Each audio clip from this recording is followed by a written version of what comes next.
आज के दिन मैन्युफैक्चरर्स को कॉमन प्रॉब्लम्स क्या आ रही हैं और ऐसी क्या प्रॉब्लम्स हैं जो कि उनको खुद भी आइडेंटिफाई नहीं कर पाते वो, या बहुत सालों बाद आइडेंटिफाई कर पाते कि हाँ भाई ये प्रॉब्लम थी हमारे साथ। परेशानी उनकी कहाँ से शुरू होती है? यहाँ से कि वो कहते हैं कि जी हर चीज हमारे पास मैनुअल हो, जो कि पॉसिबल नहीं है इस टाइम के अंदर। आप देख सकते हैं कितनी चीजें जो है ना ऑटोमेट हो रही हैं। सेल्स भी खुद कर रहे हैं, गधे घोड़ों की तरह ऑपरेशंस भी खुद देख रहे हैं, अरबपति लोगों के साथ डीलिंग है आपकी। तो उस हवाले से मैं पूछ रहा हूँ कि वहां पे भी यही निजाम है? वहां पर भी एग्जैक्टली ऑलमोस्ट यही निजाम है। बॉसेस लगे हुए होते हैं आपके साथ कि आपको लगता है कि यार क्या हो रहा है। पहले से रजिस्टर और एक्सेल शीट पे काम करना आ रहा है, अब उसको नया सॉफ्टवेयर सीखना पड़ेगा, नई चीजें करनी पड़ेंगी, इसलिए वो चेंज अडॉप्ट नहीं कर रहा। आपको लगता है कि ये प्रॉब्लम है? हम गलती पकड़े जाने से बहुत डर रहे हैं। सही है। अरे ह्यूमन नेचर है, हिसाब किताब लेकर आना शुरू कर दिया और जो है ना, तो फिर होगा क्या, हर बार मेरे ऊपर पॉइंट आउट हो रहा होगा तुमने ये किया। तो ऐसी कौन सी प्रॉब्लम्स हैं जिनको मैन्युफैक्चरर्स प्रॉब्लम ही नहीं समझता, बोलता है ये तो मेरे लिए कोई प्रॉब्लम ही नहीं। प्रॉब्लम उनका खुद को सिस्टम समझना है, जिसकी वजह से वो कभी सिस्टम ही नहीं बनाते। अस्सलाम वालेकुम हसन भाई, थैंक यू सो मच कि आप हमारे पॉडकास्ट में आए और आपने हमारे लिए टाइम निकाला, अपना कीमती टाइम निकाला। सर कैसे हैं आप? Thank you very much for having me. I am good, how are you? Hasan भाई, मेरा आपसे पहला सवाल ये है कि आज के दिन मैन्युफैक्चरर्स को कॉमन प्रॉब्लम्स क्या आ रही हैं और ऐसी क्या प्रॉब्लम्स हैं जो कि उनको खुद भी आइडेंटिफाई नहीं कर पाते वो, या बहुत सालों बाद आइडेंटिफाई कर पाते कि हाँ भाई ये प्रॉब्लम थी हमारे साथ। इसमें सबसे इंपॉर्टेंट फैक्टर तो ये है कि उनका हर चीज को खुद सोचना। बिकॉज वो सोच रहे होते हैं और उन्हें पता ही नहीं है कि उन चीजों के बारे में सोच रहे हैं जिन चीजों के बारे में उनको नहीं सोचना चाहिए। यानी कि उनकी परेशानी उनकी कहाँ से शुरू होती है? यहाँ से कि वो कहते हैं कि जी हर चीज हमारे पास मैनुअल हो, जो कि पॉसिबल नहीं है इस टाइम के अंदर। आप देख सकते हैं कितनी चीजें जो है ना ऑटोमेट हो रही हैं। हमारे पास जो इस वक्त जो एग्जिस्टेंशियल जो है सेटअप है एआई का, वो सबको पता है, नोन है, उसका आप कुछ कर नहीं सकते, वो मार्केट में एग्जिस्ट करता है। बहुत सारे जो है ना हमारे सेक्टर में वो इस वक्त जो है ना इम्प्लीमेंट हो रहा है और होता रहेगा। तो हर चीज ये कहना कि जी मैं समझ लूं, मैं कर लूं, मैं बता दूं, मैं नाप लूं, मैं तोड़ लूं, मैं इसको सीधा कर दूं, इसने उस वक्त मेरी बात नहीं समझी, इसने ये ऐसे नहीं किया, इसने ये वैसे नहीं किया, ये प्रॉब्लम है सारी उसकी। वो प्रॉब्लम है जिन्हें वो समझ ही नहीं पाते क्योंकि वो पार्ट ऑफ प्रॉब्लम है। वो हर वक्त इन्हीं चीजों को सोच रहे हैं, उनके सोल्यूशंस को देख ही नहीं रहे। लाइक से हम अगर आईटी की बात करते हैं ना स्पेसिफिकली, तो आईटी तो आपको चीजें ऑटोमेट करके। अच्छा भाई देखिए, आईटी तो बहुत दूर की बात है ना, लेकिन मैं एक बात बोलना चाह रहा हूँ, जैसे जो आप कह रहे हैं कि अभी हर बंदा मैन्युफैक्चर खुद ही चीज कर रहा है, यानी मैं भी अगर चीजें देख रहा हूँ तो मेरे भी 2-3 दोस्त हैं, वो सेल्स भी खुद कर रहे हैं, गधे घोड़ों की तरह ऑपरेशंस भी खुद देख रहे हैं। तो ये चीजें आपने भी देखी हैं या? क्योंकि आपका तो माशाल्लाह से बहुत बड़ी बड़ी कंपनीज के साथ और अरबपति लोगों के साथ डीलिंग है आपकी, तो उस हवाले से मैं पूछ रहा हूँ कि वहां पे भी यही निजाम है? वहां पर भी एग्जैक्टली ऑलमोस्ट यही निजाम है। सही है। मैंने लोकल लेवल के ऊपर इंटरेक्शन देखा है इस तरह का कि जो है ना बॉसेस लगे हुए होते हैं आपके साथ कि आपको लगता है कि यार क्या हो रहा है। ठीक है, सो इट्स लाइक दिस कि ये हो रहा होता है। नहीं यानी मजदूरों से काम पूरा सीओ ही ले रहा होता है कि यानी समझ रहे हैं पूरा खड़े होकर करवा रहे हैं घंटे की जोर पे? काम की नौयत के ऊपर वो हर जगह एंगेज हो जाते हैं, मतलब ऐसा होता है कि वो लोकल लेवल पे भी आ जाते हैं। ठीक है, सो इट्स लाइक के बीच में लोग होते हैं, बट उनका होना एक आपको सेटिस्फेक्शन नहीं दे रहा होता है। यू आर लाइक के नहीं यार मैंने इस चीजों को जो है ना तमाम चीजों को ओवरसी करना है हर वक्त प्रोडक्शन के। देखिए ना ये इश्यूज होते हैं, वो हर चीज को ये सोच रहे होते हैं कि नहीं ये इसमें ऐसे हो जाएगा वैसे। जब आप किसी को रिस्पॉन्सिबिलिटी दे देते तो आपका काम वहां बनता नहीं है। तो ये इट डजंट मीन कि अगर आप हर चीज के लिए रिस्पॉन्सिबल है का मतलब ये है कि आप दूसरों के काम के लिए भी रिस्पॉन्सिबल है। ये थोड़ा सा चेंज होना चाहिए। हमारे पास ये सिस्टम में मौजूद नहीं है। हम ये समझते हैं कि जी हमारी जिम्मेदारी का मतलब फिर हर चीज हमारी जिम्मेदारी है। हमारे पास सिस्टम नहीं होता और हमें ये प्रॉब्लम नहीं लगती। बिकॉज एक हर चीज के लिए आपके पास जो है ना तरीकेकार होना जरूरी है। आप हर वक्त मौजूद नहीं होते, आप इसलिए दिन से बाहर है, आपकी टीम हाथ पे हाथ रख के बैठी है। सो आप क्या कर सकते हैं, वो हर बात में आपके आने का इंतजार करेंगे। आप कहीं पर जो है ना अपने किसी काम से निकले हुए तो वो इसलिए वो उनके जहन में ये बात आ रहा है हमारा बॉस सर पे नहीं, क्योंकि आपने उनको एक सिस्टम में ऐसा रख दिया है क्योंकि सिस्टम है ही नहीं, बॉस इज भी सिस्टम। सही है, वर्क फ्लो नहीं बना हुआ। अब वहां पर आपकी जो है ना आपकी प्रोडक्टिविटी खत्म है उस वक्त, वो ब्रेक है, वहां कोई काम नहीं हो रहा। आप अपने काम में लगे हुए, आपको लग रहा है कि नहीं बहुत कुछ हो रहा है, वो सिर्फ आपके नहीं हो रहा, आपकी टीम के लिए कुछ नहीं हो रहा। अच्छा हसन भाई, वो ऐसी कौन सी प्रॉब्लम्स हैं जिनको मैन्युफैक्चरर्स प्रॉब्लम ही नहीं समझता, बोलता है ये तो मेरे लिए कोई प्रॉब्लम ही नहीं है? हालांकि वो बहुत बड़ी प्रॉब्लम है, लेकिन वो बोलता है कि नहीं ये प्रॉब्लम ही नहीं है। प्रॉब्लम उनका खुद को सिस्टम समझना है, जिसकी वजह से वो कभी सिस्टम ही नहीं बनाते। वो ये समझते कि जी हम हैं तो फिर सिस्टम की जरूरत क्या है। सही है। ये तो अभी यानी समझ लें पाकिस्तानी माइंडसेट में अभी तो यही है कि ज्यादातर लोग देसी हैं। तो मैं देसी का वर्ड इसलिए यूज करूंगा क्योंकि ओल्ड माइंडसेट है सर। मैं अभी तक जितने मैन्युफैक्चरर से मिला हूं, मेरे दोस्त, मैं अपने दोस्त की बार बार मसला इसलिए दे रहा हूँ, बचपन से साथ उठना बैठना है, उसके अब्बू को भी मैं वैसे ही देखता आ रहा हूँ काम करते हुए, और इस डिजिटल दौर में मेरा दोस्त भी बिल्कुल वैसे ही काम कर रहा है कि डंडे की जोर पे। और मैं जब भी इसको सिस्टम के बारे में बोल रहा हूँ तो कुछ भी नहीं बता रहा होता। वो बोलता है कि नहीं भाई कोई सिस्टम की जरूरत ही नहीं है, वो उसके एक्सपेंस है। ये तो एक कॉमन है, लेकिन आप इसके अलावा कोई और बड़ी चीज बताएंगे यानी समझ लो जो आपको नजर आ रही है। हम बात कर लेते हैं, ठीक है, आप एक बात मान लें कि जी वो देशी हैं, सही है, और उनको नहीं पता कि जी दुनिया में कैसे कैसे काम हो रहे हैं, ठीक है। हम इस वक्त जो है बड़ी बड़ी प्रॉब्लम सॉल्व कर रहे हैं, इतनी जायंटिक जो है ना हमने बैटरीज बनाई हुई है। मैं सोलर के उसमें बता रहा हूँ आपको कि वो मैंने उसमें केस स्टडी देखा था कि जिसको हम ह्यूमनली पॉसिबल ही नहीं समझते, वहां पर आके ब्रेक हो गया था कि नहीं जी हो ही नहीं सकता। हम बड़े एग्जाम्पल्स पे नहीं जाते ना, हम तो यहाँ की अभी बात कर लेते हैं। तो हमारे पास तो प्रॉब्लम ये है कि आप ये समझ रहे हैं कि जी आप अपने तरीके से चीजों को चलाएंगे और उसमें अगर नुकसान होता है तो क्या आपके तरीकों में जो नुकसान हो रहा है वो आपको कार्य को भूल है, वो कबूल होता है भाई।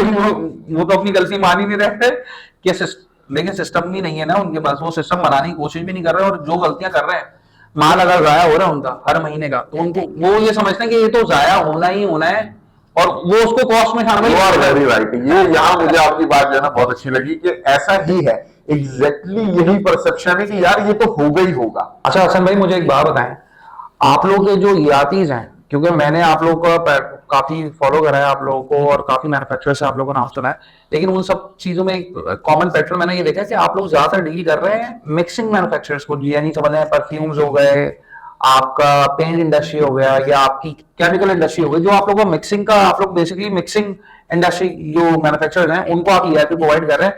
तो इस तरह के जो मैन्युफैक्चरर्स हैं जो मिक्सिंग इंडस्ट्री से जिनका आपका रास्ता है, तो यानी समझ उनको क्या प्रॉब्लम फेस आ रही है? देखिए जी, इन टर्म ऑफ अगर हम किसी सिस्टम के बारे में बात करते हैं तो उनकी तो प्रॉब्लम यही है कि वो चीजों को ओवरलुक होना रोक ही नहीं सकते। सही है, ये ह्यूमनली पॉसिबल नहीं है। आप इतना बिजी होते हैं इन टाइमों के अंदर, आपके पास मीटिंग्स होती हैं, आपके पास पर्सनल इवेंट्स होते हैं, आपके पास एक टीम होती है, आपके पास वर्कलोड होता है, आप कैसे चीजों के ऊपर जो है फोकस करेंगे। तो ये यहाँ पर जो एक प्रॉब्लम हमारे पास आ जाती है वो हो जाती है कि चीजों को ओवरलुक होना, प्रोडक्शन चल रही है, आप जिसको आपने जिम्मेदारी लगाई है उसके भी सेम प्रॉब्लम्स हैं, उसके पास भी ये लाइफ है, उसके पास भी ये सारी जो है ना वो बातें हैं, तो वो भी करेगा ओवरलुक। फिर क्या होगा कि आप उससे हिसाब लेंगे, नहीं वो आपका स्टाफ है, आप हिसाब लेंगे, तो चीजों को आप कैसे जो है ना वो तरीके से आप लेकर चलेंगे। तो बेहतर ये कि हमारे पास एक सिस्टम हो, हमारे पास एक ऐसा सॉफ्टवेयर हो जो ये सारे काम कर रहा है, जो आपको सोचने पे मजबूर नहीं होने दे रहा। यानी ज्यादातर लोग आज की तारीख में नहीं, जो उतना जदीद दौर चल रहा है, आप ये बोल रहे हैं कि आप पाकिस्तानी मैन्युफैक्चरर्स आईटी सपोर्ट नहीं ले रहे, बिल्कुल नहीं ले रहे ये हमारे पास। और एक चीज ये भी है कि यानी समझ लें, क्योंकि मैं भी यहाँ पे भी मैं पूछ रहा हूँ, तो यहाँ पे भी मैं मेन मुद्दा सिस्टम का ही देख रहा हूँ। एग्जैक्टली तो सिस्टम ना होने की वजह से यानी समझ लें ये सारा का सारा गेम जो चल रहा है अभी, जो ये लोग ग्रो नहीं कर पा रहे हैं, तो वो ज्यादातर यानी समझ लें सिस्टम ना होने की वजह से। जी बिल्कुल, वो ग्रो नहीं कर पा रहे। अब परफ्यूमरी के अंदर आप हमारे पास देखें कि अगर आपने स्लाइटली जो है ना चेंज कर दिया अपने फॉर्मूले के अंदर, तो आपके पास प्रोडक्ट ही चेंज हो गया, सेंसेशन बेस्ड है। हर बंदा जो है ना उसको ये पहले ये थी परफ्यूम, उसके बाद ये हो गई। आप कैसे मिसाल के तौर पर आप लोग, अच्छा सीक्रेसी वाले उस पर भी मैं आऊंगा, वो मैंने सवाल लिखे हुए हैं। मुझे ये बताएं कि एक कॉमन पैटर्न, मेरा अगला सवाल भी यही है, लेकिन उसमें भी आपने खैर समाप्त तो कर दिया कि सिस्टम ना होने की वजह से सबसे बड़े प्रॉब्लम्स हैं। आज की जो मैन्युफैक्चरिंग इंडस्ट्री है वो आगे आपके महज क्यों नहीं बढ़ पा रही, वो क्यों नहीं आगे बढ़ पा रहे, वो क्यों स्केल नहीं कर पा रहे, ये इसका जवाब भी सिर्फ यही होगा कि आप जी अच्छा आप सिस्टम कहेंगे, मैं कुछ और बोलूंगा, क्योंकि मैंने ये देखा है सिस्टम तो है कि यानी समझ लें कि वो सिस्टम बनाने के लिए रेडी नहीं है, क्योंकि उनको सिस्टम के बारे में पता ही नहीं है कि भाई सिर्फ इंसानों से सिस्टम नहीं चलेगा, इंसान के ऊपर आपको कुछ जेडीज डालनी पड़ेंगी, आपको वर्क फ्लो बनाना पड़ेगा, उनको सॉफ्टवेयर मॉनिटरिंग उनके ऊपर डालनी पड़ेगी, फिर वो सिस्टम बनता है। ये बात तो मुझे समझ में आ गई। एक सेकंड चीज मैंने जो बहुत बड़ी आइडेंटिफाई करी है वो ये देखा है कि मैन्युफैक्चरर्स को चेंज एडॉप्शन, ये लोग चेंज के लिए तैयार नहीं है, और ना कि इनकी टीम तैयार है। क्योंकि जो बंदा एक अरबपति बंदे के साथ बैठा हुआ करोड़, क्योंकि ये सारा करोड़ों का गेम है सर, अगर आपकी 200 बंदों की टीम है, सब कहीं ना कहीं छोटे छोटे खांचे मार रहे हैं, होता ही है। यानी समझ लें आपने भी देखा होगा कि मैन्युफैक्चरर्स के अंदर जो बड़ी बड़ी टीम्स हैं उसके ऊपर वेस्टेज जो हो रहा है, वेस्टेज का कोई हिसाब नहीं है, वो वेस्टेज में चला गया। क्या पता किसी ने कोई आपका माल निकाल लो, आपकी ड्रम चोरी हो रहे हो या XYZ कोई भी चीज हो सकती है। लेकिन मैंने ये देखा है कि यानी समझ लें कि आपका जो चेंज एडॉप्शन है वो रोकी जा रही है। मैं आपके पास आया हूं और मैं आपको सॉफ्टवेयर बोल रहा हूँ कि सर सॉफ्टवेयर आपके काम का है। एक तो मालिक खुद चेंज अडॉप्ट नहीं कर रहा, और अगर मालिक ने चेंज अडॉप्ट कर लिया तो मालिक के जो नीचे के बंदे हैं वो ये कह रहे हैं कि भाई ये सॉफ्टवेयर अगर हमारे ऊपर आ गया तो हमारे ऊपर तो मॉनिटरी आ जाएगी। तो वो चेंज अडॉप्ट करने में, और सिर्फ चोरी नहीं, चोरी की वजह से नहीं, आप ये चीज भी देखेंगे वो बंदा सॉफ्टवेयर से अवेयर नहीं है, वो पहले से रजिस्टर और एक्सेल शीट पे काम करना आ रहा है, अब उसको नया सॉफ्टवेयर सीखना पड़ेगा, नई चीजें करनी पड़ेंगी, इसलिए वो चेंज अडॉप्ट नहीं कर रहा। आपको लगता है कि ये प्रॉब्लम है? जी, ये आपने बहुत सारी चीजें पॉइंट आउट की हैं। इसमें मैं आपको एक बहुत अच्छी चीज बताऊं, गलती, हम गलती पकड़े जाने से बहुत डर रहे हैं। सही है। अरे ह्यूमन नेचर है, ठीक है। उसको लगता है कि जी अगर मैंने तो जो है ना ये कोई हिसाब किताब लेकर आना शुरू कर दिया और जो है ना तो फिर होगा क्या, हर बार मेरे ऊपर पॉइंट आउट हो रहा होगा तुमने ये किया, तुमने ये किया। अच्छा, फिर ये एक आपका जो मालकान होते हैं उनके लिए भी एक प्रॉब्लम होती है कि वो अपनी टीम के साथ हर वक्त बैठ के इश्यूज पे बात नहीं कर सकते, ठीक है, क्योंकि ये भी उनके लिए भी एक प्रॉब्लम है। तो यहाँ पर गलती की तो हमने हमारे सॉफ्टवेयर में तो गुंजाइश ही खत्म कर दी ना। हमने उसको ये कह दिया कि जी 2 ग्राम एक्स्ट्रा हो चुका है, तो वो गलती नहीं कर रहा। अब उससे 2 ग्राम अगर एक्स्ट्रा बढ़ गया तो वो आपके वेस्टेज में गया ही नहीं। ह्यूमन एरर्स तो रहेंगे, देखें आप ह्यूमन एरर्स को कोई भी जो सेक्टर हो, वो हमने क्या कर दिया कि जहां ह्यूमन एरर हो रहा है, जहां आपको नुकसान होने लगा था, हमने आपको भी बचा लिया और आपके स्टाफ को भी बचा लिया। सही है, सही है। तो देखें काम चोरी या मिस्टेक्स वो हाईलाइट हो जाती है और उसके ऊपर मॉनिटरिंग हो जाती है। सॉफ्टवेयर बेसिकली काम ये करता है कि आपका कोई भी बंदा कोई एरर करने वाला है या कर चुका है तो वो सॉफ्टवेयर आपको नोटिफाई कर देता है ये चीज। लेकिन ये चीज मार्केट में तो रोकी जा रही है ना, यानी आप जैसा बंदा जो मार्केट में निकल के एक बड़ा बड़ा सॉफ्टवेयर और एक बड़ा तगड़ा सॉफ्टवेयर लेके कर रहा है और उसको पता है कि भाई मैं इसका करोड़ों का माल बचा सकता हूँ और इसकी करोड़ों की गलती बचा सकता हूँ। अब आप तो डिप्लॉय करने में लगे, लेकिन सामने वाला जो ओनर का डायरेक्टर है या नीचे के बंदे वो कह रहे हैं कि नहीं सर ये चीज काम ही नहीं है, क्योंकि उसकी काम चोरी पकड़ी जाएगी। देखिए इसमें ये होता है कि विंडो ऑफ अपॉर्चुनिटी की हम बात कर लेते हैं। सिंपल ये कि जी जो लोग फायदा उठा लेंगे ना उनको फायदा हो जाएगा।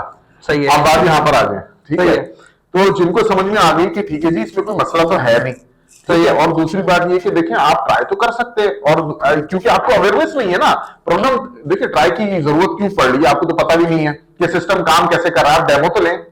सही है। आप देखिए तो चीज को, ठीक है। तो जब आप डेमो लेंगे आप उसका वर्क प्रोसेस देखेंगे। मैं कहता हूं आप नुकसान से पहले जो खौफ आपको जितनी भी जो है ना आपकी परेशानियां वो आप डेमो में पूरी कर लें। आपको इससे क्या प्रॉब्लम है? हम कह रहे नहीं आप प्रोडक्शन में लेकर जाएं और लड़ाई मसला बनाएं और स्टाफ को और मालकान का किसी का इशू बने। हम तो कह रहे हैं बॉस ट्राई करें, डेमो में ट्राई करें, नुकसान से बचें, फायदा देखें, कैलकुलेशंस करें। अच्छा, ये जो सॉफ्टवेयर वाली बात है इसमें मैं एक दफा एक बंदे के साथ बैठा हुआ था, इसका महीने का हसन भाई टेन्योर महीने का मैं बता रहा हूँ 12 करोड़ उसका रेवेन्यू होगा महीने आराम से ना, जो उसने मुझे खुद अपने मुंह से बताया था, यानी समझ ज्यादा ही होगा। जब मैंने उससे पूछा कि आप रिकॉर्ड्स कैसे रख रहे हो, किस तरीके से रख रहे हो, क्या रख रहे हो, तो वो जवान का बच्चा 12 करोड़ का हिसाब एक्सेल की शीट के ऊपर रख रहा है। यानी समझ ले आज के दिन ही सही है, एक्सेल की शीट्स बहुत सारी चीजें आपकी सॉल्व कर देती है, मैं भी एक्सेल शीट्स का बहुत इस्तेमाल करता हूँ, लेकिन आपको लिमिटेशंस क्या नजर आती है? वो एक्सेल शीट्स के थ्रू आजकल काम हो रहा है। कुछ जो कुछ पढ़े लिखे हैं और मैन्युफैक्चर यानी समझ लें जिद्दत ला रहे हैं वो बेचारे एक्सेल शीट्स पर पहुंचे, लेकिन एक्सेल शीट्स की क्या लिमिटेशन है ये भी थोड़ा सा बताएं। ये बहुत इसमें बहुत अच्छी बात आपने करी है, ये तो इसकी कोर है। देखिए एक्सेल शीट के अंदर तो आप यूजर इनपुट कर रहे हैं ना, कितना चीज यूज हो गया आपने लिखा, हाँ अगेन ह्यूमन एरर। आप 3 किलो लिख रहे हैं, पता चला आपने 3.5 किलो डाला था, आधा किलो का हिसाब आया, अब फिर प्रॉब्लम खड़ी होगी। अब वो जो और अगर वहां पे यानी समझ ले कोई टेढ़ा मेढ़ा बंदा बैठा हो उसमें, तो वो तो हम अपनी मर्जी से एंट्री वो एंट्री कर रहा है, और डाटा एंट्री तो हमारे पास एक कॉमन प्रॉब्लम है एक्सेल यूजर्स के अंदर। और इस पे तो हम तो हमारा सिस्टम तो जो है ना वो सारा सिस्टमैटिक है।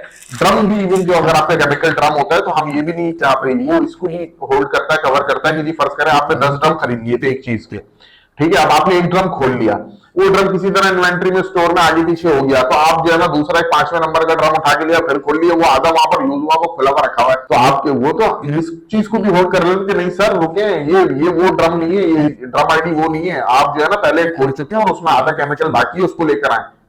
तो ह्यूमन एरर की तो गुंजाइश खत्म करना इस सॉफ्टवेयर की खासियत है। हसन भाई अब मैं आता हूँ मुद्दे की बात के ऊपर, जो यानी समझ लें ये जो आपकी मिक्सिंग इंडस्ट्री है इसको मैंने बड़ा करीब से देखा है, और ये सारी की सारी चीजें 2-3 दोस्त यार हैं।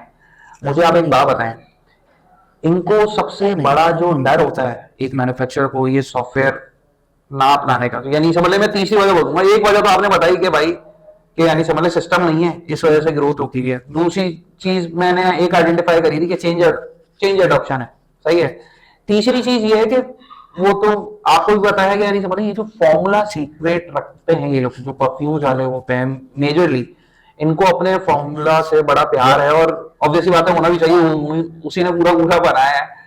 तो वो जो सीक्रेसी है वो इनको, वो भी तो सॉफ्टवेयर से रोक रही है इनको, क्योंकि जाहिर बात है अब आप, सही है हसन भाई मैं आपको जानता हूँ, लेकिन आप ही फॉर्मूला ना चुरा लो मेरा, क्योंकि आपका सॉफ्टवेयर के ऊपर तो मैं जाहिर बात है एंट्री दूंगा, तो आपकी मेरा सॉफ्टवेयर ना चुरा लो तो वो उसमें क्या फिर। अब इसमें हम दो बातें करते हैं। एक, हम आ जाते हैं कि जी ह्यूमन जो है ना इंटेलिजेंस है आपके पास, कि आपकी समझदारी इतनी है कि आप कहीं ना कहीं उसमें फॉर्मूला चुराने में लगते हैं, ठीक है। तो हम कैसे करेंगे, फर्ज करें कि केमिकल नेम है XYZ, ठीक है। अब अगर मेरा सिस्टम XYZ को हमेशा XYZ कह रहा है ना, तो आप उसको कहीं ना कहीं 10 बार नहीं तो 15वीं बार आइडेंटिफाई कर लेंगे कि यार ये XYZ इसके अंदर जा रहा है, ठीक है। मगर हमारे सॉफ्टवेयर के अंदर जो बेहतरीन चीज है वो ये है कि XYZ एक बार XYZ होगा, फिर उसके बाद वो ABC हो जाएगा, फिर उसके बाद वो EDF हो, मतलब आप मेमोराइज कर ही नहीं सकते कि ये चीज XYZ है। अच्छा ये जो आप मुझे चीज बता रहे थे कि ये चीज मुझे तो पता है, हमारी ऑडियंस को ये चीज नहीं पता होगी कि डाटा इनक्रिप्टेड फॉर्म में भी इंपोर्ट करा जाता है, जिसमें जो सॉफ्टवेयर बनाने वाला है उसके बाप को भी नहीं पता लग सकता कि फॉर्मूला क्या दिया है। ये चीज मुझे समझ में आती है, लेकिन ये चीज ज्यादातर मैन्युफैक्चरर्स को समझ नहीं आती कि इनक्रिप्ट, मुझे आप थोड़ा सा इनक्रिप्शन के बारे में बताएं कि आपने एक डाटा पुट करा लेकिन आपको खुद को भी नहीं पता कि आपने क्या डाटा पुट करा। ये चीज मैन्युफैक्चरर अक्सर नहीं समझ पाते, वो बोलते हैं नहीं भाई तुमने इनपुट करा तो तुम्हें तो पता ही होगा कि क्या फॉर्मूला, तो हमारा फॉर्मूला तो चोरी हो सकता है। लेकिन एन्क्रिप्टेड डाटा के बारे में थोड़ा बताएं कि ये कैसे सिक्योर है। देखिए एनक्रिप्टेड डाटा के बारे में ये होता है कि आप एक जनरल परसेप्शन ले लें कि पासवर्ड प्रोटेक्टेड, सही है, ठीक है। अब हमारा सॉफ्टवेयर एक की जनरेट करता है जो कि सिर्फ कंपनी के मालिक के पास जाती है, सही है, ठीक है। अब आप कर ही नहीं सकते ना कि वो आपके मैनेजर के पास जाएगी या हमारे पास आएगी, वो हमारे पास भी नहीं आ सकती ना, क्योंकि देखिए आप मिसाल के तौर पे फेसबुक आप अकाउंट ले तो आप क्या कहेंगे कि जी सारे फेसबुक वाले पूरी दुनिया के जो है ना वो चीजों को जो है ना बैठे हुए पढ़ रहे हैं। वो एक अलग बात है वो कैसे कानून बना रहे हो, कैसे पढ़ रहे हैं, हम इस हवाले से भी न्यूज रहते हैं, मगर this is not the case. आप एक जो है ना कंपनी ओनर है, आपके पास एक चीज की है, आपने एक चीज का नाम जो है ना चेंज करके जो है ना रख दिया। मिसाल के तौर पर आपने फ्लावर को कह दिया एलिफेंट है, तो ये सो कि आपके पास ही है, वो कोई इसको, मैं भी उसको यूटिलाइज नहीं कर सकता। इट्स लाइक के वो, अब मैं आपको बता देता हूँ, मतलब कुछ ऐसी इंक्रिप्शन टाइप्स होती हैं कि जो कि जनरेटेड होती है कंपनी के थ्रू। मिसाल के तौर पर माइक्रोसॉफ्ट ने एक चीज जनरेट कर दी, उसने एक इंक्रिप्शन टाइप दे दी, तो उसमें जो एक्सेस है ना, मिसाल के तौर पे आप ये नहीं कर सकते कि उसमें मल्टीपल टाइम एक्सेस मिल जाए। मिसाल के तौर पे 2 बार आप उसमें डाल देंगे, 2 लोगों के पास ही जाना चाहिए। आखिर वो जिसको हम कहते हैं एडमिन पासवर्ड कह लें आप, या आप ये कह लें कि मास्टर पासवर्ड कह लें या मास्टर की कह लें, बहुत सारे जो है ना वो चीजों को हम जो है ना क्रैक करने के लिए, इन शॉर्ट अल्फाज में इसको ये बोल सकता हूँ कि जो कोडर ने कोड बनाया है वो कोड बेसिकली यानी समझ लें इस तरीके से डिजाइन हुआ है कि वो जो ये जो कोड की जाएगी वो सिर्फ मालिक के पास आएगी और वो किसी का बाप भी यानी समझ लें उसके अंदर से उसको डिक्रिप्ट नहीं कर सकता। जैसे व्हाट्सएप की जो हमारी कॉल्स हैं पाकिस्तान के आज के दिन जो भी कॉल्स हो रही हैं वो सब सुनी जा सकती हैं, वो सारी की सारी निकाली जा सकती हैं, वो करी जाती है। लेकिन व्हाट्सएप का डाटा ऐसा है कि कॉल्स के ऊपर कद्दू कोई भी नहीं निकाल सकता कि इससे व्हाट्सएप की जो कॉल हो रही है वो इंक्रिप्टेड होती हैं, आपकी यानी समझ लो जो भी कॉलिंग हो रही है इंक्रिप्टेड ही होती है, तो उसको डीकोड या डीक्रिप्ट नहीं करा जा सकता बाय लॉ, बाय सॉफ्टवेयर यानी समझ लें ऐसा डिजाइन होगा। तो आपकी चीज भी इसी तरीके से यानी समझ लें इंक्रिप्ट हुई भी है। यहाँ पर हम एक चीज के ऊपर आ जाते हैं, एक चीज है बाइनरी, कंप्यूटर बाइनरी है, या तो 0 चलेगा 1 चलेगा। वो हमारी तरह बिहेवियरल साइंसेस नहीं है कि आज हम कुछ थे कल हम कुछ है परसों कुछ है, ठीक है। तो आप ये कहेंगे नहीं जी मैं तो सिस्टम का पासवर्ड तो चलाना ही नहीं चाहता क्योंकि मैं बहुत एक अच्छा जो है ना सेफ सिक्योर ऑप्शन हूं, मेरे पास जो है दराज में जो चीज रहती। नहीं सर, आप बाइनरी नहीं है, ठीक है। आपकी दराज की जो है ना चाबी कहीं पर आपकी कभी आपकी टेबल पे रखी रह सकती है और आपके स्टाफ जो बार बार एक्सेस कर रहा है आपकी फॉर्मूला डायरी पढ़ सकता है, ठीक है। बट बाइनरी ये गलती नहीं करेगा। देखिए आप वन टाइम जो है ना चीज जनरेट नहीं कर रहे हैं, आप जो फॉर्मूला जनरेट कर रहे हैं तो सबसे पहली चीज तो ये कि आप फॉर्मूला खुद बना रहे हो, खुद ऐड कर रहे हैं सिस्टम के अंदर, तो वहां पर डेवलपर कहां से आ गया? सही है, आप समझ रहे हैं। सबसे आपने डेवलपर के, ठीक है, आप डेवलपर के पास आपके 2 फॉर्मूला हैं, मैं एक मिसाल दे देता हूँ, ठीक है। मगर उसके बाद जो आप अपने 50 फॉर्मूला बना के बैठ रहे हैं, तो उसमें डेवलपर को आप ही कहेंगे जी पासवर्ड जो है ना मेरे लिए कोई और बना रहा है, ऐसा नहीं होता सर, फिर आपको सिस्टम नॉलेज नहीं है। सही है। फिर तो आप व्हाट्सएप भी यूज ना करें, फेसबुक यूज ना करें, बिकॉज दिस इज नॉट। अच्छा मुझे अब ये बताएं हसन भाई के अभी मैन्युफैक्चरर्स को कहां कहां से नुकसान पड़ रहा है, मिक्सिंग इंडस्ट्री की मैं बात कर रहा हूं, कहां कहां से नुकसान पड़ रहा है, और आपका सॉफ्टवेयर उनको कौन कौन से नुकसानात से किस तरीके से बचा सकता है। मुझे पॉइंटर्स में बताइएगा। हाँ। कि आप मुझे 3 से 4 पॉइंटर्स बताएं शॉर्ट करके। देखिए पहले हम आ जाते हैं इन्वेंटरी। आपका सामान जो है ना वो आ गया, आपके पास केमिकल आ गया, अब आपको तो पता ही नहीं कि जी मैंने स्टोर किया, मेरे पास आया क्या है। यहाँ से तो आपकी बात शुरू होती है ना। देखिए कोई भी चीज प्रोडक्शन में जाने से पहले आपके पास वो माल आता है रॉ में, उसके बाद फिर आप उसकी प्रोडक्शन करते हैं। तो माल आया तो सबसे पहले तो आप उसके लिए जो है ना आईडी जनरेट करेंगे, ड्रम आईडी ये रही, ड्रम आईडी ये रही, ड्रम आईडी ये है, ठीक है। तो आपके पास स्टोरेज आ गई, सिस्टम को पता चल गया कि इनके पास ये चीजें आ गई। तो अब आपको इन्वेंट्री मैनेज की किसी बंदे को नहीं खड़ा करना पड़ रहा कि कितना कितना माल आया। आप उसके टैग बनाएंगे और उसके ऊपर लगा देंगे, और वो स्कैनर होता है बारकोड जो कि उस टैग को स्कैन करेंगे तो पता चल जाएगा, ठीक है। तो ये थ्रू आरएफआईडी करते हैं, ये थ्रू आरएफआईडी करते हैं, ठीक है। तो यहाँ पर बंदे का गेम खत्म हो गया, जो माल आया सिस्टम में अपलोड हो गया। सही है, ठीक है। अब आपके पास हमारे पास सिस्टम में फॉर्मूला है, ठीक है। तो दूसरी चीज हमारे पास आ जाती है वेस्टेजेस, जिससे कनेक्टेड है आपकी कॉस्टिंग। सही है, ठीक है। और आपके पास जो है ना देखें, अब आप एक चीज बना रहे हैं, अब आपके पास कॉस्टिंग वे कर देगी। मिसाल के तौर पे कोई चीज आपने ज्यादा लगा ली, तो आप करते क्या, आप क्या अपनी आप एक जनरल जो है ना मिसाल ले लें। अब जब किसी चीज में आपको नुकसान हो रहा होता है, या किसी रेस्टोरेंट की बात कर लें, कोई आपके पास चिकन है, कोई चीज है जो कि एक्सेस में आ जाएगी, तो आप क्या जनरल बिजनेस फॉर्मूला ये होता है कि जितने नुकसान आता है ना कंज्यूमर पर डाल दो। तो ये ठीक है, आपको एक चीज 100 रुपए की पड़ रही है, मगर आपको डाउट है यार ये इस वेरी कर जाएगी, 100 की भी हो सकती है, 120 की भी हो सकती है।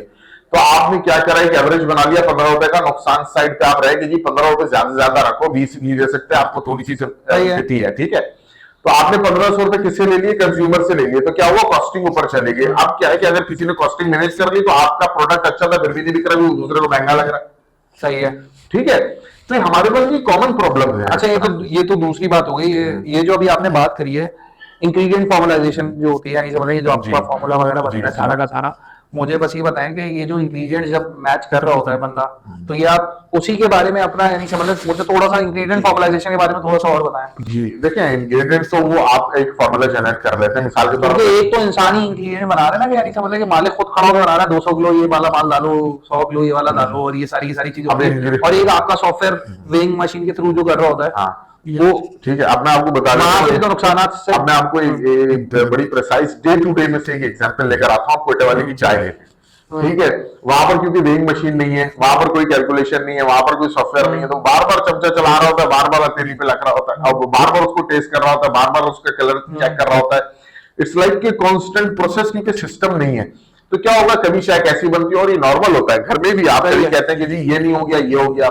मिसाल के तौर पर रबर इंडस्ट्री है, वहां पर तो हमें कुछ रबर्स ऐसी होती हैं जो टेम्पर्ड होती हैं कि जी वो इतने जो है ना वो उसके टेम्परेचर के ऊपर चल सकती है। इसी तरह हमारे पास ग्रीस है, ठीक है, उसमें भी हमारे पास वेरिएशन होते हैं कि इतनी हीट जो है ना क्लियर कर सकते हैं। तो जहां पर हम बात कर लेते हैं कि अंदाजों की, ठीक है, तो वहां तो आप सीधा सीधा जो है अभी आपने मुझे एक तो ये बताया कि इंग्रेडिएंट फॉर्मुलाइजेशन आपकी आसान हो जाएगी जी, सही है कि यानी फॉर्मुलाइजेशन इंसानी उस पे नहीं होगी, आपका एक पूरा सिस्टम होगा और पूरा का पूरा वेइंग मशीन होगी, ऊपर नीचे हो जाता है, वो पूरी की पूरी मशीन आपको बता रही होगी सारी exactly. इससे पहले जो आपने चीज बताई थी कि वेस्टेज आपका कंट्रोल हो जाएगा, वेस्टेज कंट्रोल हो जाएगा।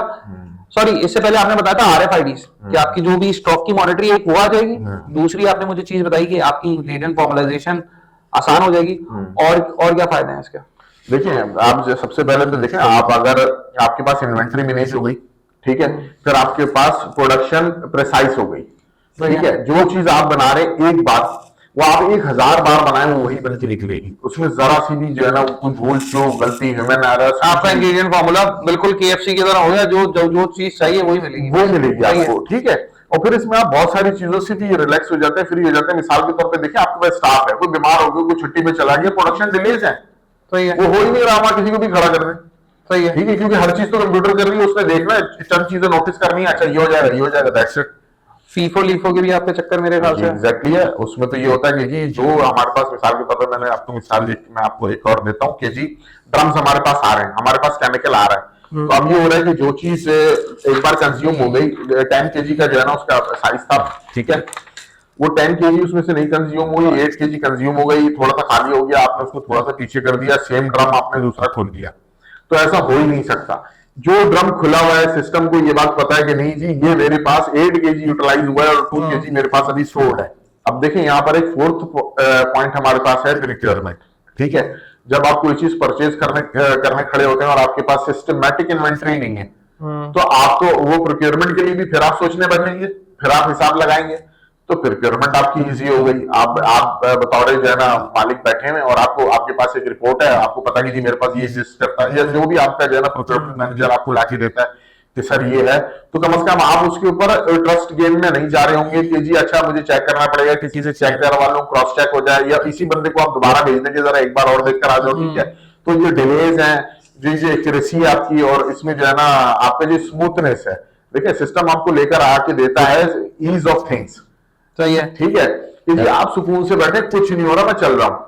अच्छा अमर देखें यहाँ पर एक चीज हम देख लेते हैं कि जी ईआरपी आपके लिए सारे प्रोसेस को लेकर चलता है, ठीक है, चाहे वो परचेज हो, प्रोक्योरमेंट, चाहे वो आपका प्रोडक्शन हो, ठीक है, इन्वेंट्री मैनेज करना हो, फॉर्मूला जो है ना आपने बना लिया, उसका प्रोडक्शन में वो चीज चली गई, तो उसके बाद फिर आपके पास सेल ऑर्डर्स हैं, उसके बाद आपके पास डिस्ट्रीब्यूशन है, डिलीवरी चलान्स है, ठीक है, इनवॉइसेज हैं, परचेज ऑर्डर्स हैं, ठीक है, हमारे पास जो है ना जितने भी किस्म की इनवॉइसेज हैं सारी कंप्लीट हो गई। उसके बाद हमारे पास रिपोर्टिंग आ जाती है कि क्या चीज कितनी है आपके पास, कितनी जो है ना आपने सेल कर ली, कितना आपने परचेज कर लिया, जो प्रिसाइज एक नॉलेज होती है ना एक प्रोडक्ट को जो आप लेकर चल रहे होते हैं। देखिए प्रोडक्ट वो आपका सब कुछ होता है, ठीक है, आप एक प्रोडक्ट से ही अपना बिजनेस रन कर रहे होते हैं। अब आप उस प्रोडक्ट को जनरेट करने के लिए पहले से जितने सारे प्रोसेसेस हैं, खरीदना, बनाना, ठीक है, और उसके बाद वो प्रोडक्ट जब कंप्लीट हो जाता है आपके पास, फिर उसके बाद उसको बेचना, ठीक है, और फिर उसके बाद जो है ना आपके अकाउंट्स सारे मैनेज हो रहे हैं, ठीक है। सो इट्स लाइक के ईआरपी विद प्रोडक्शन मास्टर आप कह लें उसको कि मतलब हम प्रोडक्शन के अंदर कहीं पर भी जो है ना हमें प्रॉब्लम नहीं हो रही होती, बाकी सारे प्रोसेस सब। मुझे सॉरी मैं आपकी बात काट रहा हूँ, मुझे जो सबसे बड़ा पॉइंट इसके अंदर रियलाइज हुआ है, जो आप लोग सबसे बड़ा काम कर रहे हैं ना वो वेस्ट कंट्रोल है। तो इन दी एंड तो मालिकान को तो पैसों से मतलब है, और यानी समझ लो मैं देखूं तो आप लोग जो एक बड़ा काम कर रहे हैं, क्योंकि इनवॉइसेज और ये सारी की सारी चीजें ये फिर भी मैनेज होती है। वेस्ट कंट्रोल पूरी दुनिया में जो लीन मैन्युफैक्चरिंग है वो सबसे ज्यादा मानी जाती है कि आप लोग वेस्ट को कंट्रोल कर रहे हैं, सही है। तो अब आप मुझे बताएं, एक मैन्युफैक्चरर अगर मान जाता है कि हाँ मेरा वेस्ट हो रहा है, अगर मैं 12 करोड़ का माल बेच रहा हूं तो मुझे हर महीने 50 से 40 लाख रुपए का वेस्टेज है मेरा, उसने कबूल भी कर लिया। अब उसको सिस्टम बनाना है, सही है, वो राजी भी है कि हाँ मैं सिस्टम बनाने के लिए तैयार हूं और मुझे अब इस तरफ जाना है, तो उसका पहला कदम क्या होना चाहिए? पहला स्टेप देखें हमारे इसमें तो कोई डाउट ही नहीं है, हमारे पास कई ईआरपी है, तो ये ठीक है, हम वो उनके लिए मस्ट है कि वो ईआरपी को लेकर चलें, ठीक है, फटाफट इंप्लीमेंट करें उसको अपने सिस्टम के लिए, क्योंकि वो जितना डिले करेंगे इस चीज को कि अगर वो अपने पास सिस्टम जो है ना इंप्लीमेंट नहीं करते, कोई ईआरपी नहीं लगाते, जैसे कि आप हमारा ईआरपी देख लें कार्डसलिंक का, ठीक है, हमारे पास एक होलसम ईआरपी है और उसके साथ फिर हमारे पास वेब कमांडर हमारा जो है ना एक सॉफ्टवेयर है, प्रोडक्ट है, जो कि हमारे पास ईआरपी के साथ इंटीग्रेटेड है, जिसका काम ही जो मिक्सिंग इंडस्ट्री है, जितनी वेस्टेजेस, कॉस्टिंग, ठीक है, क्वालिटी कंट्रोल, ठीक है, मल्टीपल स्टेप्स हैं इसके अंदर, तो आप ईआरपी के बगैर तो आप नहीं। अच्छा मुझे ऐसा लगता है कि ईआरपी इज ऑब्वियस है कि ईआरपी तो सॉल्यूशन है ही, अगर उसको समझ में आ गया वेस्ट है कंट्रोल करना है तो वो ईआरपी की तरफ तो जाएगा। मुझे ऐसा लगता है कि पहले हमारे जो मैन्युफैक्चरर्स है ना उनको ईआरपी को समझना जरूरी है, कि पहले ईआरपी समझ लें कि ईआरपी क्या क्या कर सकता है और उसको फिर डिप्लॉयमेंट की तरफ फौरन के फौरन जाए, क्योंकि जिस तरफ दुनिया बढ़ रही है हसन भाई आपके सामने, आप लोग तो यानी समझ रहे हैं कि जो आप लोग आज की तारीख में जो मैंने देखी है चीजें, आपके पास 100-200 क्लाइंट्स ग्लोबली काम कर रहे हैं और उनका टेन्योर भी माशाल्लाह से यानी समझ लें 1000 करोड़ है एनुअली, तो वो लोग कुछ ना कुछ तो नॉर्मल मैन्युफैक्चरर से बेहतर कर रहे हैं, 3-3 हजार करोड़ 4-4 हजार करोड़ की यानी समझ लें सेल्स कर रहे हैं, और वो कर रहे हैं तो कुछ ना कुछ तो वो कर रहे हैं, और मुझे मेजर डिफरेंस तो ईआरपी का ही नजर आता है एक नॉर्मल मैन्युफैक्चरर और उसमें। Very good, this is the fact कि ईआरपी तो उनका पूरा सिस्टम, उनकी पूरी कंपनी सॉफ्टवेयर के ऊपर चल रही है। तो मुझे ऐसा लगा कि मेजर डिफरेंस मेरा डिफरेंस ये है कि यानी समझ लें जो ईआरपी को समझता है और जिसको ईआरपी का पता ही नहीं है, मुझे यहाँ पे बड़ी लैकिंग लगती है कि बहुत सारे मैन्युफैक्चरर्स को यही नहीं पता, यानी समझ लें कि सर ईआरपी आज के दौर में कुछ सॉफ्टवेयर ऐसे एग्जिस्ट करते हैं जिसकी वजह से आप पूरे के पूरे मॉनिटर कर सकते हो। और जी बिल्कुल एग्जिस्ट करते हैं और यही वो सॉफ्टवेयर हैं, ईआरपी उनमें से बेस्ट चॉइस है। अच्छा अब मुझे ये बताएं, आप ही का ईआरपी क्यों? मार्केट में सैप है, माइक्रोसॉफ्ट डायनामिक्स है, आपका ईआरपी यानी समझ लें इससे बड़ा तो नहीं है ना। सैप तो बहुत बड़ी चीज है, माइक्रोसॉफ्ट डायनामिक्स भी बहुत बड़ी चीज है और ये इंटरनेशनल है। और आप लोग का सही ये लोकल लेवल पे नाम है आप लोग का पाकिस्तान में, और लोकल लेवल पे नहीं बोलूंगा खैर, आप लोग ग्लोबली क्लाइंट है, लेकिन you are not bigger than SAP और माइक्रोसॉफ्ट डायनामिक्स। तो यहाँ पे आप अपने आप को कैसे डिफरेंशिएट करेंगे इससे? मैं आपको इसमें तो एक बहुत इंपॉर्टेंट जो है ना केस स्टडी देता हूँ। सही है। मेरे पास एक ऐसे क्लाइंट है जिनके मैं नाम अभी नहीं बता सकता, बट वो उनके पास सैप चल रहा है। सही है। ठीक है, और उनके पास हमारा ईआरपी चल रहा है। सही है। ठीक है, सो व्हाई? कहीं तो कोई मसला है ना उनको, हाँ कहीं तो हमारे सॉफ्टवेयर से उनको जो है ना फायदा है। सही है। ठीक है, देखिए सैप क्या चीज है, बेसिकली वो मॉड्यूल बेस्ड है। सही है। फिनटेक है। ठीक है, सॉरी असम मैं बात कर रहा हूँ, मुझे पहले ये बताएगा, देखिए सैप का तो मैंने नाम सुना है ऑल ओवर मॉड्यूल पे। सैप क्या इंग्रेडिएंट फॉर्मुलाइजेशन को कवर करता है? बिल्कुल नहीं कर सकता। नहीं ना? नहीं एग्जिस्ट ही नहीं करता उनके पास। उनके पास जो हमारा ये प्रोडक्ट है वेब कमांडर, उनके पास ऐसा कुछ भी एग्जिस्ट नहीं करता। ये लिटरली ऐसा ही है। और इवन माइक्रोसॉफ्ट 365 देखिए, वो एक admin based, team based, emailing, chats, messaging, उनके पास प्रोडक्शन का यानी वो यानी समझ लें वो अकाउंट्स हो गए, रिसीवेबल्स हो गए, इनवॉइसिंग और ये फाइनेंस वगैरह की चीजें हैं। अगर मैं आपका बोलूं तो आप लोग बेसिकली स्पेसिफिकली जो आप प्रोवाइड कर रहे हो वो ईआरपी उन लोगों के लिए प्रोवाइड कर रहे हो जिसका मिक्सिंग इंडस्ट्री का काम है, और ये इस तरह का स्पेसिफिक सॉफ्टवेयर जो है वो मार्केट में अभी आपके अलावा कोई अवेलेबल है? सर मैं हार्ड फीलिंग्स किसी के लिए नहीं है, मगर बहुत इंपॉर्टेंट है और ये चीज मैं देख चुका हूँ। सॉफ्टवेयर इंप्लीमेंटेशन में सालों लग रहे हैं। बेसिकली हमारा ईआरपी ना नोकिया है। अच्छा सही है, अभी के दौर का नोकिया है और वो यूजर फ्रेंडली है। ठीक है, आपको ये मैं बताऊं कि हमारा ईआरपी कितने दिन में आपको, यानी आप सीधा सीधा ये बोल रहे हैं कि आप लोग की अभी मोनोपोली है? हाँ यस। इंग्रेडिएंट फॉर्मुलाइजेशन की अगर मैं बात कर रहा हूँ मॉड्यूल की, यानी समझ लें जो मैन्युफैक्चरर्स की स्पेसिफिकली बना है मिक्सिंग मैन्युफैक्चरिंग की जो है, तो उस पे अभी आपके अलावा कोई स्टैंड आउट नहीं कर रहा मार्केट के अंदर? देखें अगले कोई नहीं होता, मगर मैं अगर 20% का मार्जिन इसलिए दे दूं, मुझे सबका नहीं पता, मगर 80% में कहूंगा कि हमारे अलावा कोई एग्जिस्ट नहीं करता मार्केट में। डन हो गया सर।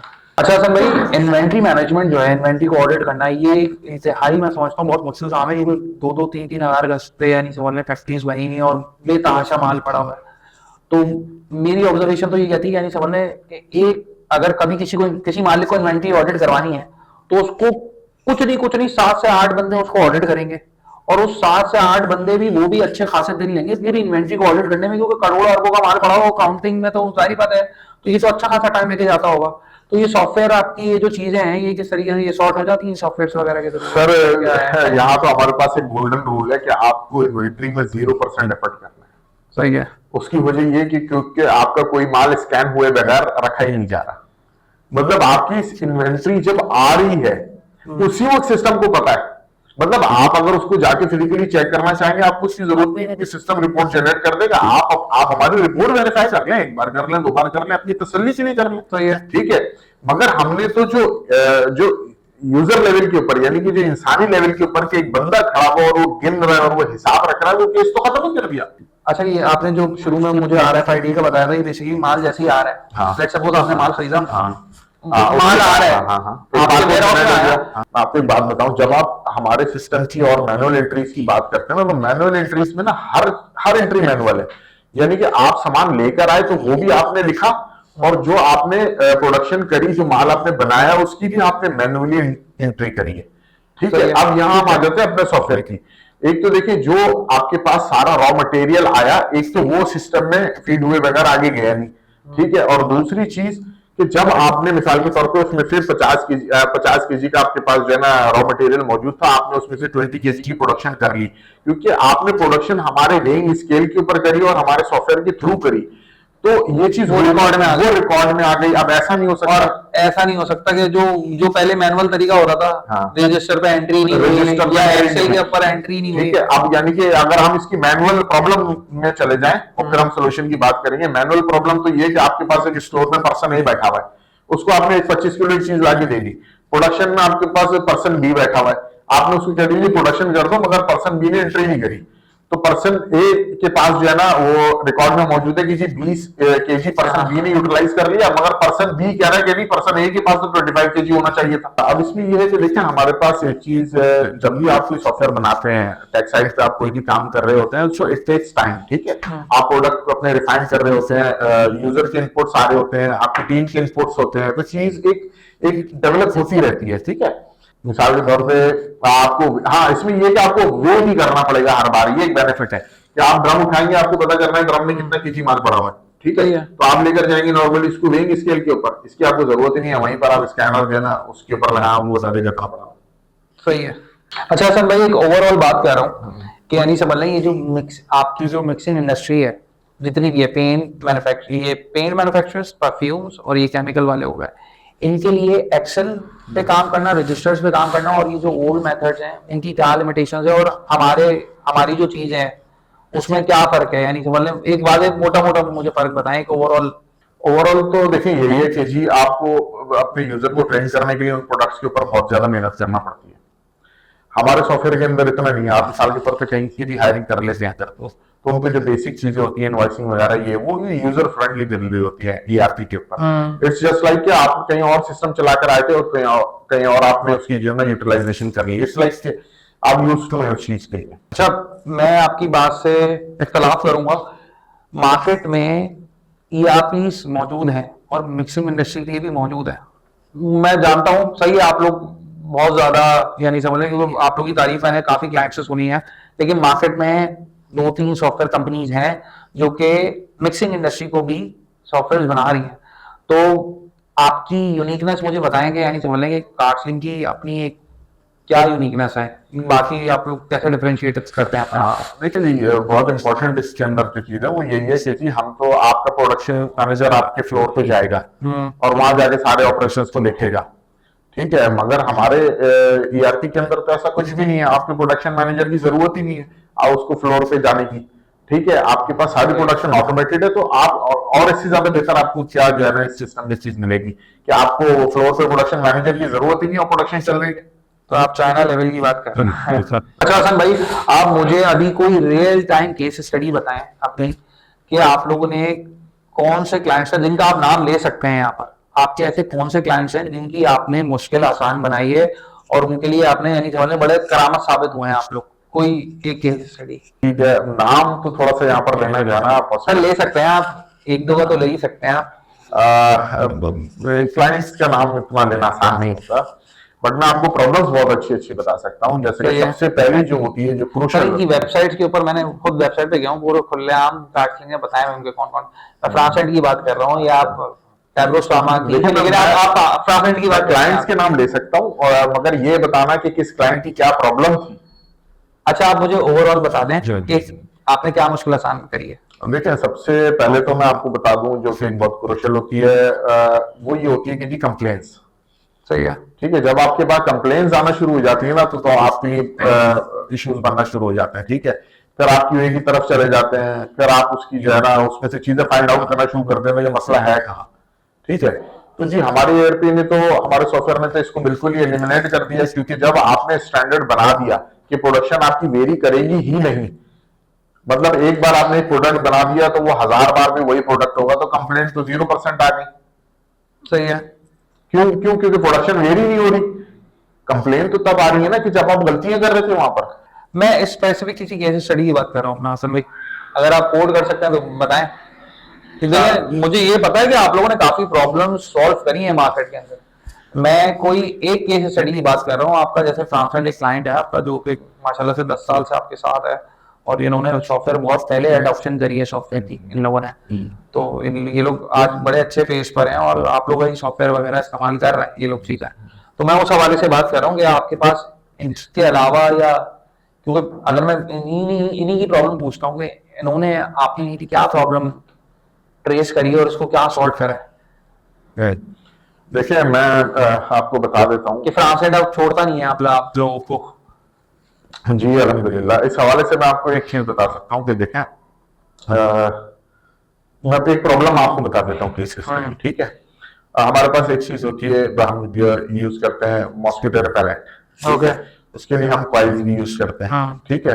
तो ये एक प्रोडक्ट वैसे ही सेंसिटिव है, जब आप रूम में लगाते हैं वहां पर एक जो है ना उसका वो क्रिएट होता है सारा धुआं वगैरह जो भी है, इरिटेशन होती है, एस्थमा है आपके पास, लोगों को रियल लाइफ प्रॉब्लम्स होती है, ठीक है। तो अब क्या है कि अगर आपकी वो प्रोडक्ट क्वालिटी, क्योंकि देखिए कुछ इंग्रेडिएंट होता है, आपने लकड़ी जलाई, कोई ज्यादा धुआं करती है, कोई कम धुआं करती है, ठीक है। इसी तरह केमिकल्स के भी इम्पैक्ट होता है, ठीक है। तो अगर आपने किसी कॉइल को अपनी प्रोडक्शन के दौरान उसको प्रोडक्शन को जो है ना हमने मेंटेन किया इस तरीके से, क्योंकि कभी वो खराब हो रही थी, बना रही थी, कभी वो, और फिर उसको जो है ना यूजर उसकी स्मेल्स भी, क्योंकि वो कंटिन्यू आपके पास घंटों एक ऐसा स्प्रे तो होता नहीं है कि आपने लगा लिया तो इतना प्लेजेंट है, तो वो आपके पास रूम में जो है ना 8 आवर्स लॉन्ग, और आप उसको एक अपनी प्रॉब्लम के लिए यूटिलाइज कर रहे होते हैं, तो ना कि उसको प्लेजर होता है उसमें, तो आप उसके अंदर जो है ना वो मिस्टेक्स ढूंढ रहे होते हैं या इशूज ढूंढ रहे होते हैं, इसमें ये मसला है, इसमें मगर आपके थाउजेंड्स ऑफ रुपीज जो है ना, आपके लैक्स ऑफ रुपीज जो है ना आपके लॉस में चले जाते हैं अगर आपकी सेल ना हो, सिर्फ आपकी प्रोडक्ट में प्रॉब्लम होने की वजह से। तो ये हमारे पास एक रियल लाइफ केस स्टडी था कि हमने उसको जो एक प्रिसाइज जो है उसकी क्वालिटी थी, उस क्वालिटी को हमने मेंटेन कर दिया। मुझे एक बात बताया भाई, ये जो अभी क्योंकि जारी बात है, जो लोग सॉफ्टवेयर को समझते हैं, जो सॉफ्टवेयर की अहमियत को जानते हैं, जो मैन्युफैक्चरर्स वेल एजुकेटेड हैं, या मैं बोलता हूँ कि बहुत ज्यादा सॉफ्टवेयर से इसके साथ पहले से इंटैक्ट हैं, उनको कभी ये इनसिक्योरिटी नहीं होती, या उनका ये दिल नहीं चाहता हुआ कि ये जो सॉफ्टवेयर है ये मैं किसी दूसरी कंपनी का ही क्यों लूं, अपना ही क्यों ना बनाऊं, और अपनी ही चीज क्यों बना के मैं आगे ना बढ़ूं, मैं आउटसोर्स क्यों करूं ये चीज। Why I need cards link for this, मैं जबकि मैं अरबपति हूं, मैं तो फिर अपना ही सॉफ्टवेयर बना लूं। देखिए इसमें ये होता है कि अल्टीमेटली आप एक्सपीरियंस को तो वो नहीं कर सकते कि उसको आप उसका सब्स्टिट्यूट तो नहीं ला सकते। आप एक काम में माहिर हैं, बहुत सारे लोग बहुत सारे स्किल्स में माहिर हैं, क्या आप उसका सब्स्टिट्यूट फाइंड कर सकते हैं? अब मिसाल के तौर पे एक नॉन टेक्निकल आदमी टेक्निकल जो है ना पर्सन के साथ काम मिलकर करेगा तो वो कैसे आप टीम बनाएंगे, ठीक है। मतलब आपने एक सॉफ्टवेयर डेवलपर तो बुलवा लिया, मगर उसको हेड कौन कर रहा है? आप उसको अपने इश्यूज तो बता रहे हैं, मगर there is no one with that experience. आपने तो एक चीज शुरू करी ना, आप शुरू करने की बात करिए, या तो आप फिर कॉस्ट पे चले जाएं, ठीक है, फिर आप कोई बहुत जो है ना एक्सपेंसिव जो है ना टीम लीड लेकर आ जाए। फिर दूसरी चीज ये कि उसके लिए आपके साथ प्रॉब्लम होगी, क्योंकि आप एक बहुत छोटा सेटअप लेके बैठे होंगे, वो आपका प्रोडक्ट नहीं है, ठीक है। देखिए ये बात तो मैं समझ गया कि सॉफ्टवेयर वक्त के साथ साथ जदीद भी होता जाता है, जितने फेलियर्स आप खाते रहते हो उतना वो मजबूत होता चला जाता है, क्योंकि कार्सलिंग को तो जहां तक मैं जानता हूँ 25 से 30 साल हो गए काम करते हुए मार्केट में। आप लोगों ने जो 25 से 30 साल में फेलियर्स खाए हैं, जो आपको इन्स एंड आउट सॉफ्टवेयर के पता लगे कि भाई यहाँ पे ये मसला आ रहा है, वो मसला आ रहा है, वो करते करते 25 साल की एक सॉफ्टवेयर के ऊपर मेहनत डली हुई है, तो वो पैसों से बीट हो सकती है? पैसों से तो बीट वो बिल्कुल भी नहीं हो सकती, क्योंकि आप इतना जो है ना उसको पैसे तो दे सकते हैं, मगर आप उसको अपना इतना एफर्ट क्यों देना चाहेंगे जबकि आपके पास हमारा प्रोडक्ट है। देखिए ये वाइस डिसीजन नहीं होगा। हम आपको कह रहे हैं कि एक चीज हमसे लेके टेस्ट कर लें, आप कह रहे हैं नहीं बना के टेस्ट करेंगे, सो वेयर इज, मतलब कि फिर आप देखें कुछ लोग होते हैं जो कि, यानी मैं अगर बोलूं कि जो बाहर के जो ज्यूस कंपनीज अगर आप देखें तो वो ज्यादातर सीआरएम की मैं बात कर रहा हूँ, ज्यादातर सॉफ्टवेयर आउटसोर्स नहीं करती, वो इन हाउस ही बनाती है। समवेयर कहीं ना कहीं उनका बड़ा विजन होता है, वो होता है क्योंकि आज की तारीख में भी जो बंदा अरबपति है उसको पता है कि मैं अभी बड़ी कॉस्ट ले लूंगा लेकिन आगे जाके पैसे बचा लूंगा, सही, वो बैठा हुआ है। मैं बिल्कुल मानता हूँ कि आपकी 25 साल की पूरी इसके अंदर खून पसीना है और सारी की सारी चीजें वो ही है, लेकिन जब कोई भी बंदा मार्केट में आता है तो उसको रेप्लिकेट करना तो सामने वाले के लिए तो बड़ा आसान हो जाता है ना, कि ये इनका मैं आपका सॉफ्टवेयर यूज कर रहा हूँ, मैंने पीछे एक डेवलपर बुलाया और बोला कि भाई इसके ऊपर काम पे लग जाओ, तो वो कितना टाइम लगता है? आपको लगता है ये चीज कॉपी हो सकती है, या जिसने ज्यादा टाइम लगाया है, जिसने फेलियर्स खाए वो बंदा हमेशा मार्केट में सॉफ्टवेयर की जंग में आगे रहेगा, या पैसा उसको बीट कर सकता है? देखिए पैसा तो अगर आप देखें, मैं आपको बताऊं पैसे नहीं बीट करने की बात, तो पैसा पैसे को ही बीट कर रहा है, चाहिए माइक्रोसॉफ्ट से कंपटीशन तो कर ही नहीं है, सही है, ठीक है। तो जहां कॉम्पीट कर रहा है वहां पर भी निचली तरफ भी सिर्फ पैसा ही है, ठीक है। हम बात कर रहे हैं इस वक्त आपकी सोल्यूशन की तरफ की बात कर रहे हैं, ठीक है, कि जी हमारे पास ही सोल्यूशन एग्जिस्ट करता है, दूसरे के पास नहीं करता, सही है। अब देख रहे, तो फिर आप ही क्या कीजिए जी, मैं भी इसका सोल्यूशन निकालूंगा कि क्यों निकाल रहे हैं आप, हमसे सोल्यूशन ले। सही हो गया। हसन भाई, thank you so much for your time, आपका वक्त देने का बहुत शुक्रिया। होपफुली हमारी ऑडियंस को काफी सारी आज नॉलेज मिली होगी और काफी सारी चीजें क्लियर हुई होंगी। इंशाल्लाह अगली दफा दोबारा मुलाकात करेंगे अगर हमें कोई भी ऐसी चीज जाननी होगी मैन्युफैक्चरर्स के हवाले से, क्योंकि मुझे लगता है कि मैन्युफैक्चरर्स जानना चाहते हैं इन चीजों के बारे में, समझना चाहते हैं इन चीजों के बारे में और अपने पास डिप्लॉयमेंट भी करना चाहते हैं, लेकिन due to some knowledge awareness ये चीज हो नहीं पा रही है। इंशाल्लाह इसका काम आप और मैं मिलकर करेंगे और मैं कोशिश करूंगा कि इस चीज को आगे से आगे बढ़ाया जाए और आपको मैं नेक्स्ट मीटिंग में दोबारा बुलाऊं पॉडकास्ट में। बहुत बहुत शुक्रिया। Thank you very much, thank you so much.